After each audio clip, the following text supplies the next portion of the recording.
Hello again. Welcome back. Welcome back. Let me just say. We have part 5 today. Part 5 of The Sound of a Wild Snail Eating. Nice picture of a snail. There are these wonderful black and white, what do you call them? Lithographs or something? I haven't been showing them to you. I probably should have been. Part 5 is called Love and Mystery. Carl von Frisch, in A Biologist Remembers from 1967, has the following to say. Every single species of the animal kingdom challenges us with all ... the mysteries of life. Every single species of the animal kingdom challenges us with all the mysteries of life. Love and Mystery. Chapter 15, Cryptic Life. We have a new figure to start off our chapters, Yosa Busan, who lived from 1716 to 1783. The following quote starts our chapter. Hit by a raindrop, he shuts himself in. Snail.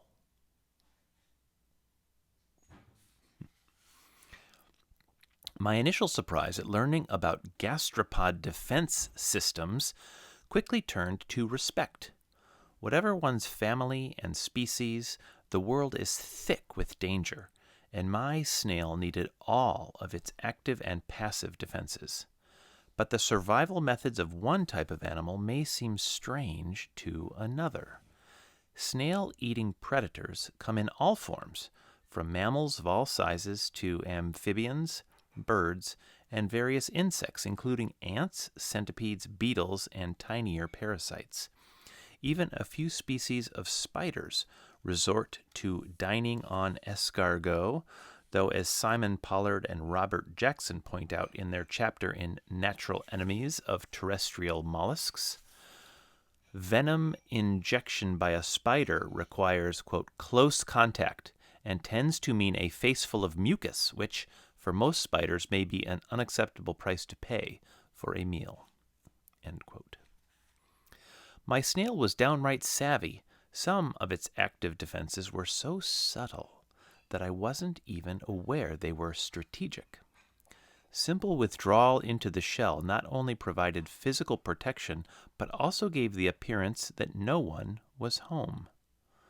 My snail used this defense quite successfully on me the day it arrived in the pot of violets. Oliver Goldsmith notes this behavior. The snail thus fitted with its box, which is light and firm, finds itself defended in a very ample manner from all external injury.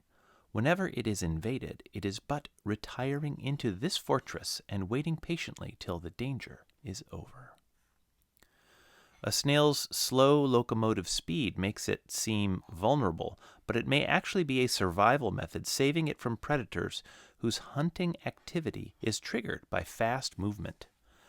The silence of its gliding also protects it from those who hunt by sound. Being slimy is a complex defense system that goes well beyond the ability to repel a Homo sapiens.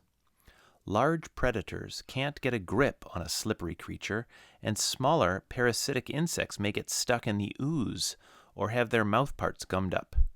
If the usual slime recipe isn't enough of a deterrent, a special batch with particularly toxic and bad-tasting chemicals can be copiously produced on the spot. For a gastropod, survival of the fittest often means survival of the slimiest. One well-evolved passive defense was evident in the way my snail's earth-colored shell blended into its environment. I was continually impressed by how the snail could vanish right in front of my eyes against the terrarium's flora, even when it was moving. Then there was my snail's brilliant strategy of elusively changing its sleeping spots. It might be on its side, drawn into its shell beneath a fern frond, and thus not visible from above, or nestled against a rotting branch, the color of its shell, or in a crevice hidden by a bit of lichen. It was amazing how the snail, with virtually no sight, found such perfect hiding spots. It was in Tony Cook's chapter in The Biology of Terrestrial Mollusks, titled Behavioral Ecology, that I found the sentence that best expresses a snail's way of life. Quote, "The right thing to do is to do nothing. The place to do it is in a place of concealment, and the time to do it is as often as possible." Everything about a snail is cryptic, and it was precisely this air of mystery that first captured my interest. My own life, I realized, was becoming just as cryptic. From the severe onset of my illness, and through its innumerable relapses, my place in the world has been documented more by my absence than by my presence. While close friends understood my circumstances, those who didn't know me well found my disappearance from work and social circles inexplicable. Yet it wasn't that I had truly vanished. I was simply homebound, like a snail pulled into its shell. But being homebound in the human world is a sort of vanishing. When encountering acquaintances from the past, I sometimes see a look of astonishment cross their face, as if they think that they are seeing my ghost, for I am not expected to reappear. At times, even I wonder if a ghost is what I've become.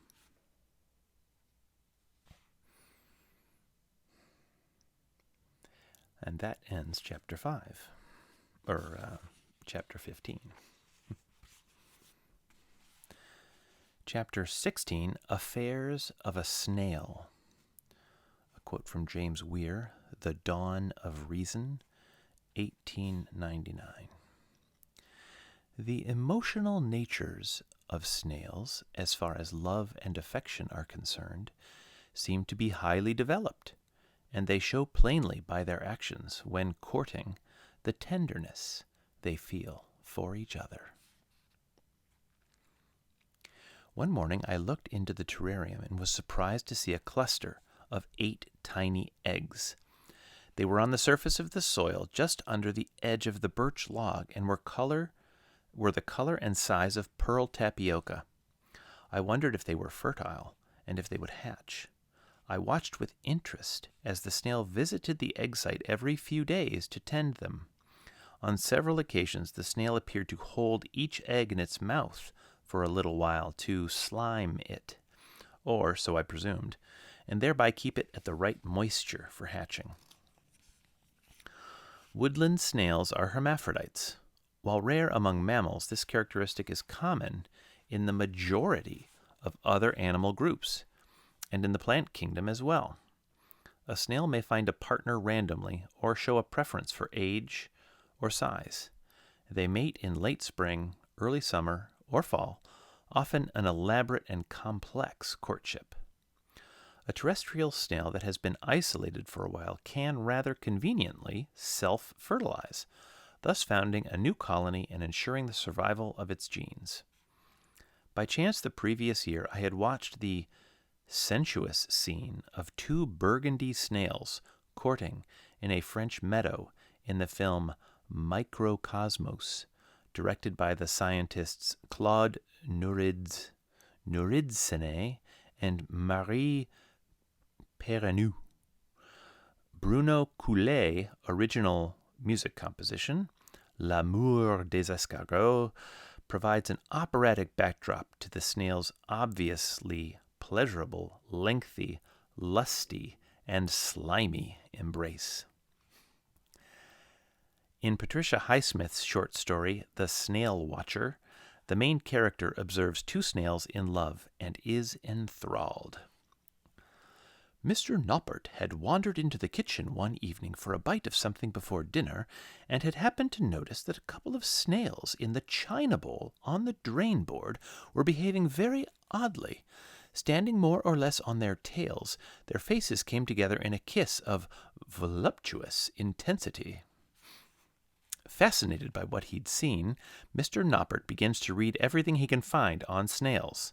Here's another quote. He came across a sentence in Darwin's Origin of Species on a page given to Gastropoda.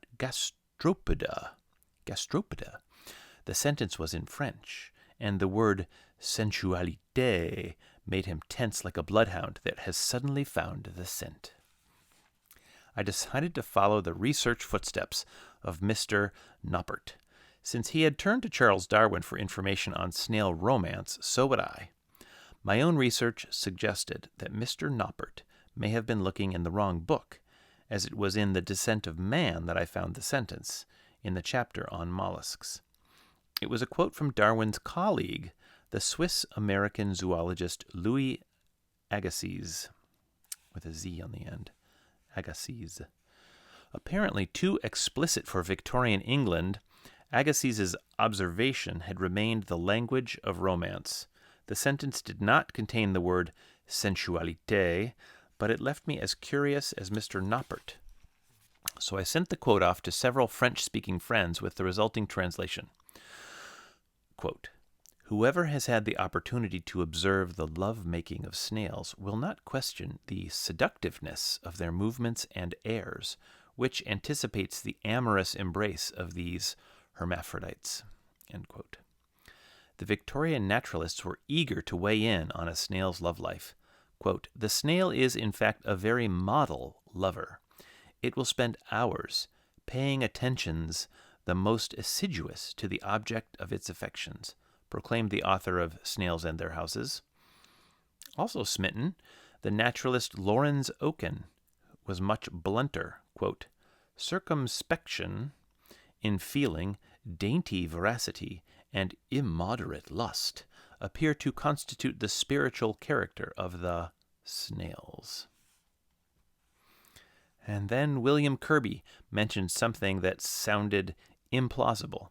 A snail's, quote, courtship is singular and realizes the pagan fable of Cupid's arrows, for previous to their union, each snail throws a winged dart or arrow at its partner.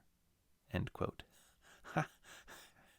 I read more about these curious darts in Gerald Durrell's autobiography, Birds, Beasts, and Relatives. Durrell was 10 years old and living with his family on the Greek island of Corfu when he happened into a forest just after a rainstorm. Quote, on a myrtle branch there were 2 fat honey and amber-colored snails gliding smoothly towards each other, their horns waving provocatively. Durrell is intrigued. And here is a much longer quote. As they watched them, they glided up to each other until their horns touched. Then they paused and gazed long enough and earnestly into each other's eyes. One of them then shifted his position slightly so that he could glide alongside the other one. When he was alongside, something happened that made me doubt the evidence of my own eyes. From his side, and almost simultaneously from the side of the other snail, there shot what appeared to be 2 minute, fragile white darts. The dart from snail 1 pierced the side of snail 2 and disappeared, and the dart from snail 2 performed a similar function on snail 1.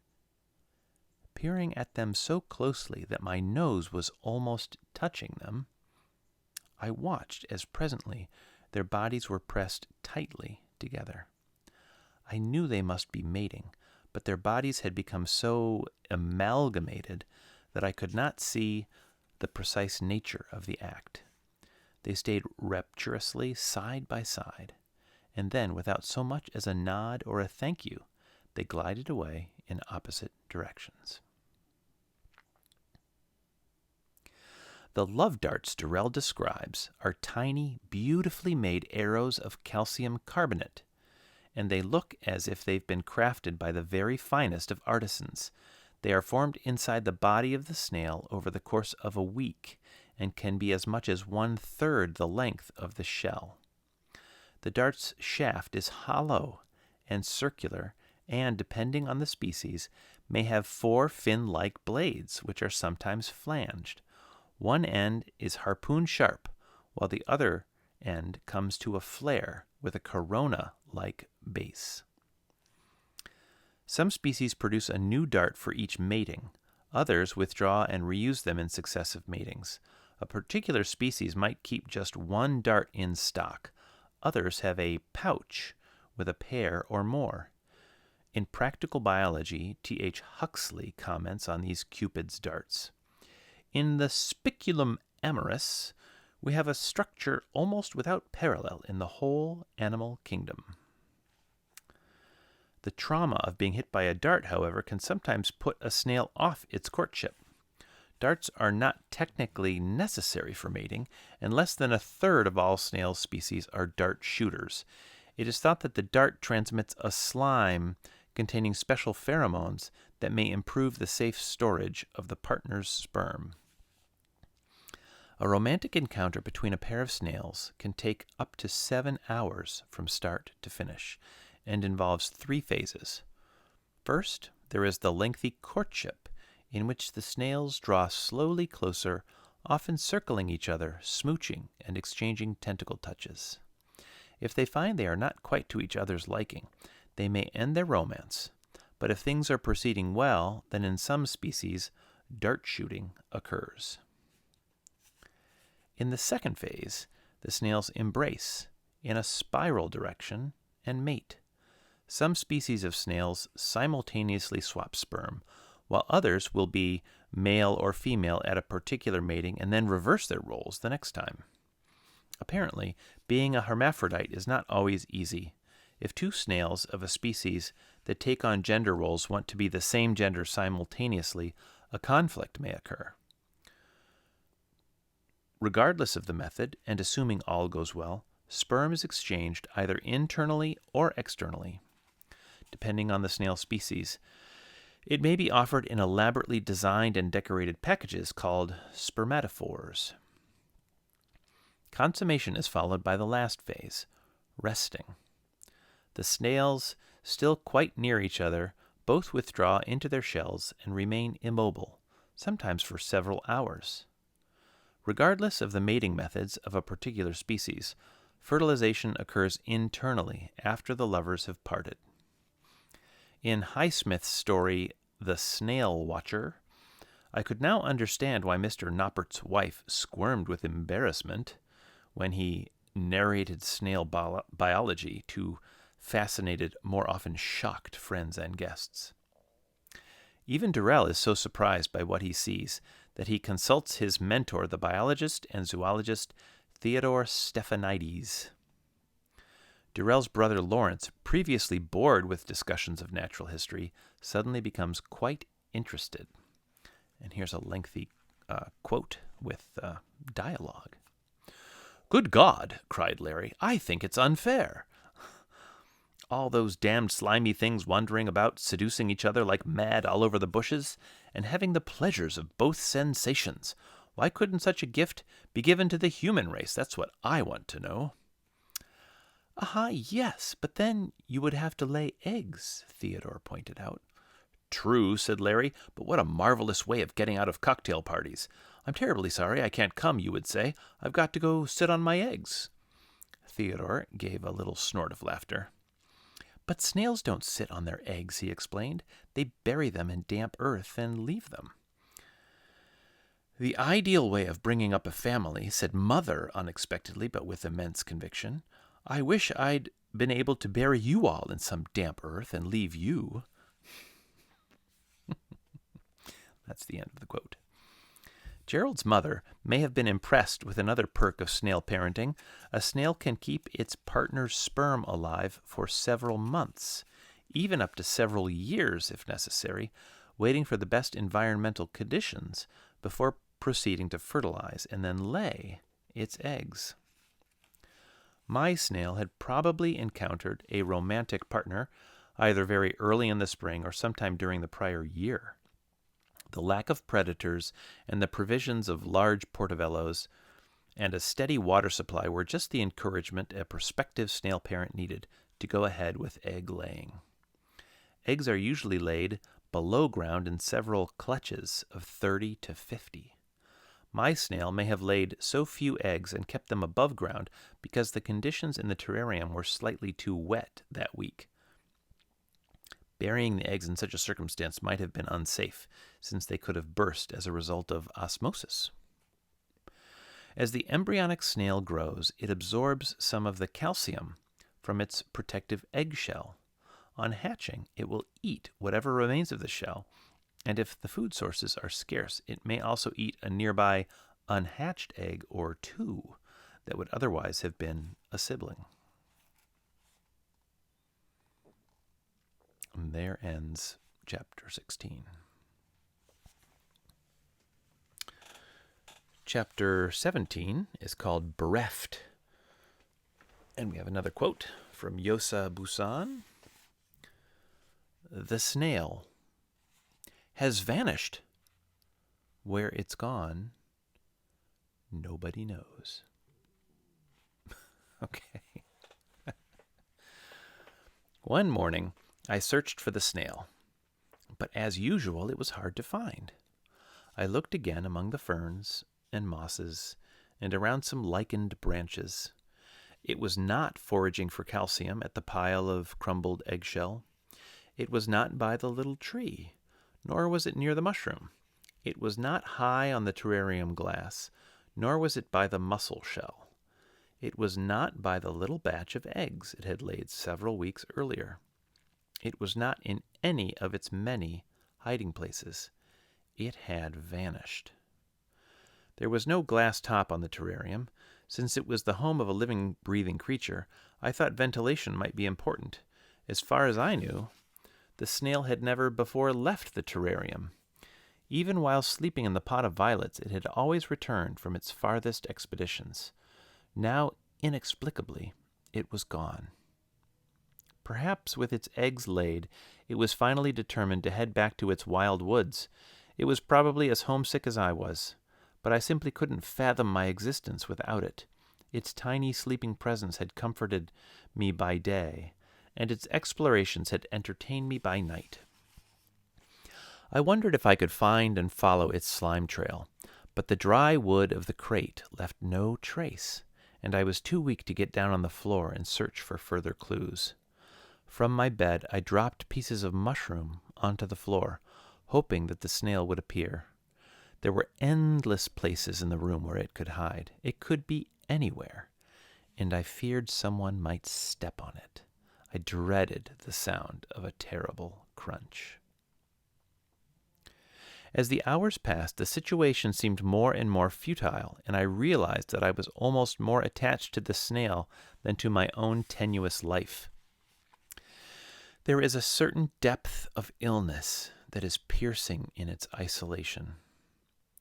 The only rule of existence is uncertainty, and the only movement is the passage of time. One cannot bear to live through another loss of function, and sometimes friends and family cannot bear to watch. An unspoken, unbridgeable divide may widen. Even if you are still who you were, you cannot actually fully be who you are. Sometimes the people you know well withdraw, and then even the person you know as yourself begins to change. There were times when I wished that my viral invader had claimed me completely. How much better to live an exuberant life and then leave as one exits a party, simply opening a door and stepping out. Instead, the virus took me at the edge of life and then left me trapped in its pernicious shadow, with symptoms that, barely tolerable one day, became too severe the next, and with the unjustness of unexpected relapses that overnight erased years of gradual improvement. In a March 2009 article in The New Yorker, Atul Gawande wrote, "All human beings experience isolation as torture. That's the end of the quote. Illness isolates. The isolated become invisible, the invisible become forgotten. But the snail kept my spirit from evaporating. Between the two of us, we were a society all our own, and that kept isolation at bay. The snail was missing, and as the day waned, I was bereft.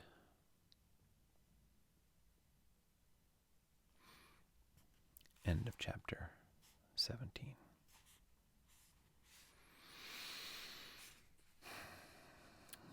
Chapter 18. The Offspring.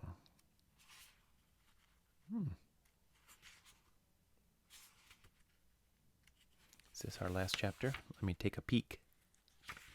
Yes, this is our last chapter in Part 5. Chapter 18, Offspring. A quote from Ernest Ingersoll from In a Snailery from 1881. The snail drops a cluster of 30 to 50 eggs, looking like homeopathic pills. Under the microscope, the translucent egg envelopes present a beautiful appearance, being studded with glistening crystals of lime, so that the infant within seems to wear a gown embroidered with diamonds. Delightful. That evening, I was expecting a friend who had traveled a long way to see me. But all I could think about was the missing snail. When my friend arrived, she looked into the terrarium and lifted up a piece of moss. There in a hole it had dug was the snail, along with another, much larger clutch of eggs. I had allowed the terrarium to dry out just a bit, and its condition was now more favorable for egg-laying. Thus the snail had burrowed under the moss and deposited its eggs, where they would be well hidden and stay evenly moist. The terrarium was an expectant snail's dream, a safe nursery for hatching offspring. My snail had recognized and dealt competently with the changing humidity, which it continued to monitor, periodically tending the eggs laid on the surface, but visiting the burrowed eggs only a couple of times. Though why assume that a gastropod would be any less skilled at planning for offspring than a Homo sapiens? Eventually, I would learn that I may be the first person to have recorded observation of a snail tending its eggs. Malacologists would have guessed that a snail visiting its eggs was more likely to eat them than to provide care, because the first clutch was laid on the surface of the soil and numbered so few, I could see that none of the eggs were missing after the snail's visits. In the wild, revisiting eggs could give a predator a fresh trail to follow, but my snail was free from those concerns. Since it was separated from its colony, the survival of its genes was critical. Perhaps this had triggered more attentive egg care.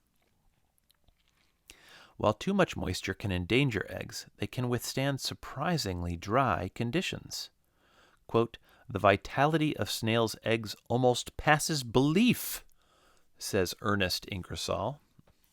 And here's a larger quote, "They have been so completely dried as to be friable between the fingers and desiccated in a furnace until reduced to almost invisible minuteness, yet always have regained their original bulk upon exposure to damp, and the young have been developed with the same success."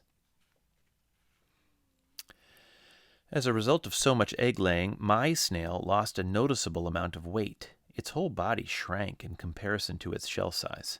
For about a week, it spent more time than usual sleeping, and then it began to eat mushroom ravenously. I never saw the first clutch of eggs hatch. This probably occurred at night, and in addition to my flashlight, I would have needed a magnifying glass. One morning, I noticed that some of the original eggs had disappeared, and when I looked closer, I saw a few tiny snails moving around. If they hadn't been moving, I wouldn't have detected them. Quote, "The young ones emerge in a lovely bubble-like shell," wrote the author of Snails and Their Houses. Their shells are translucent and so delicate, William Kirby notes, that a sunstroke destroys them. The hatchlings liked to hang out on the underside of the mussel shell, probably because of the moisture, darkness, and available calcium.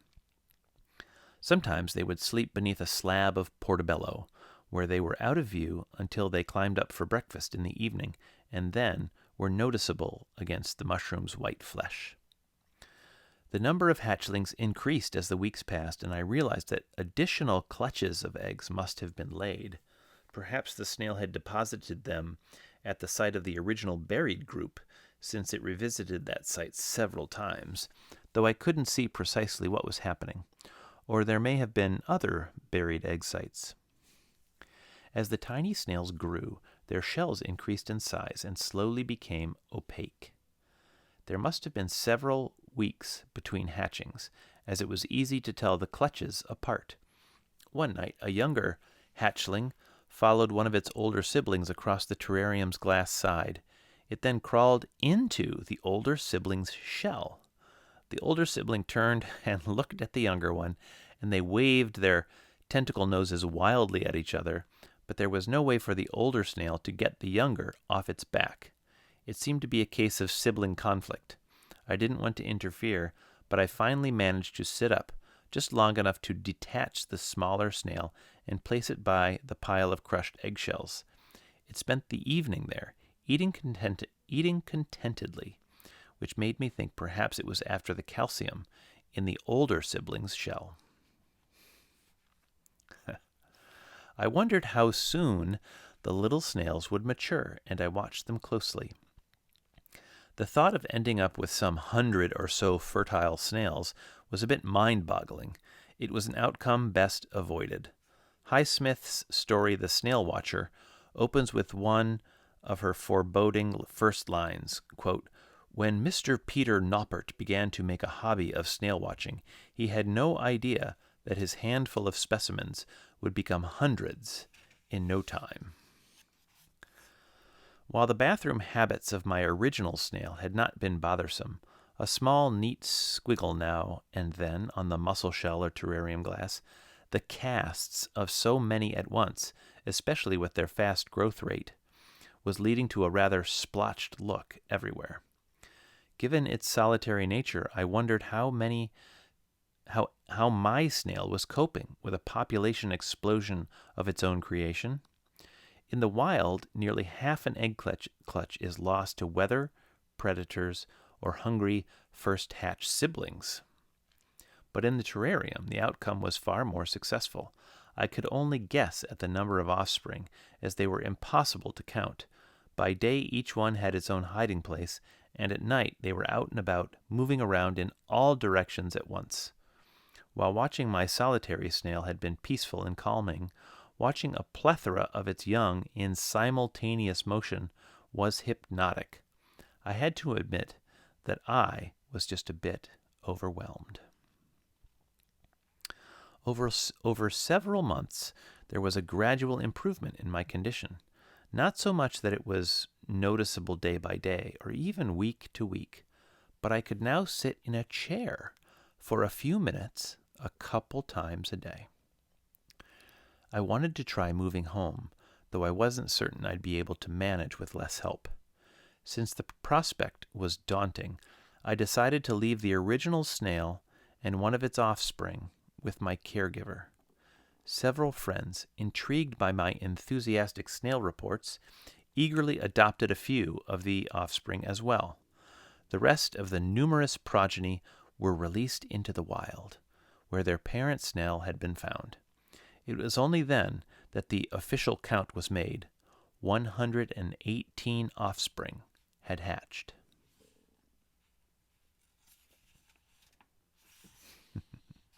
Oh, that's the end of Part 6. Part 5.